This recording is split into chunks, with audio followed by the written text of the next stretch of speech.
For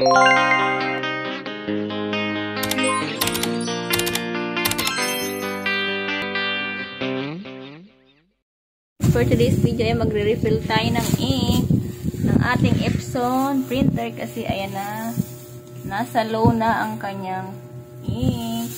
At ito yung print ngayon. Ito ay ang glossy label sticker. Ayan, lalagay ko sa tindahan. So ayan na guys, magre-refill na ng ano yan? Color black. Ayan. Color black ink. Ayan. Diin mo lang. Ayan. Ayan. Nag-ano na siya. Ayan. Ang bilis ah. Ayan.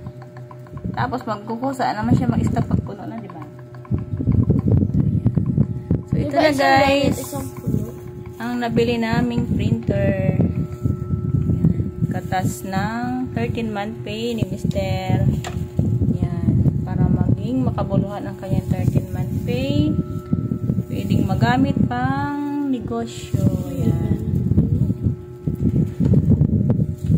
Puno mo lang. Puno na ba? Puno na yata. Nag-stop na eh. Nag-stop na. Puno na yan. Pero may laman pa siya.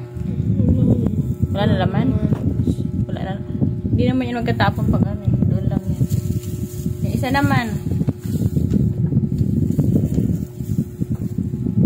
Yan.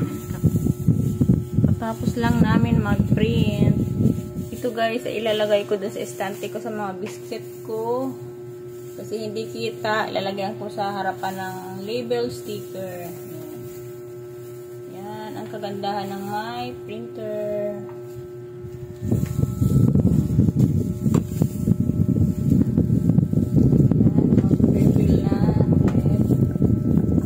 Ay color yellow.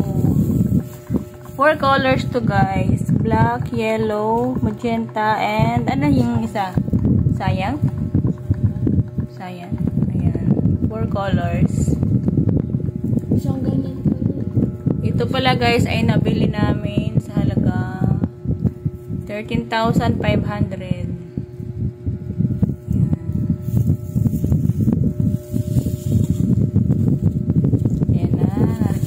Puno.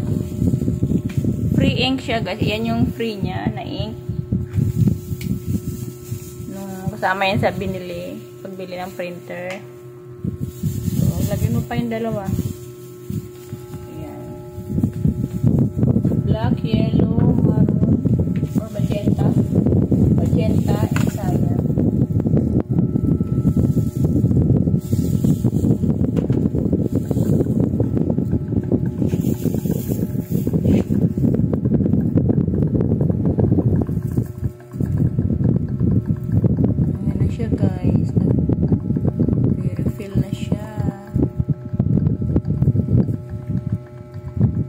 Model nito guys ay saan ay model?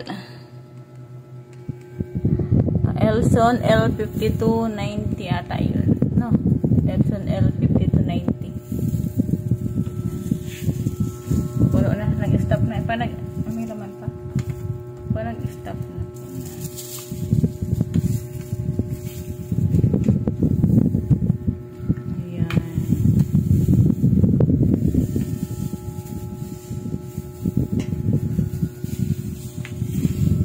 Ganda ng ano niya guys, oh.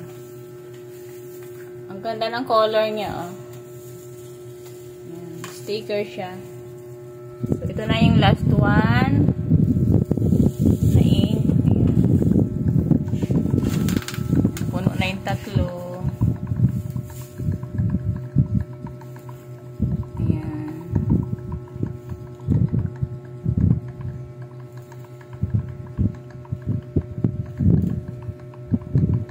Hindi siya guys magtatapon kasi ano siya eh, magbubuhos lang siya pag nakapasok na doon sa ano niya eh, refilling station niya. Ayan. So tapos na guys, mag-refill. Ayan. Full na ang ink. Ayan.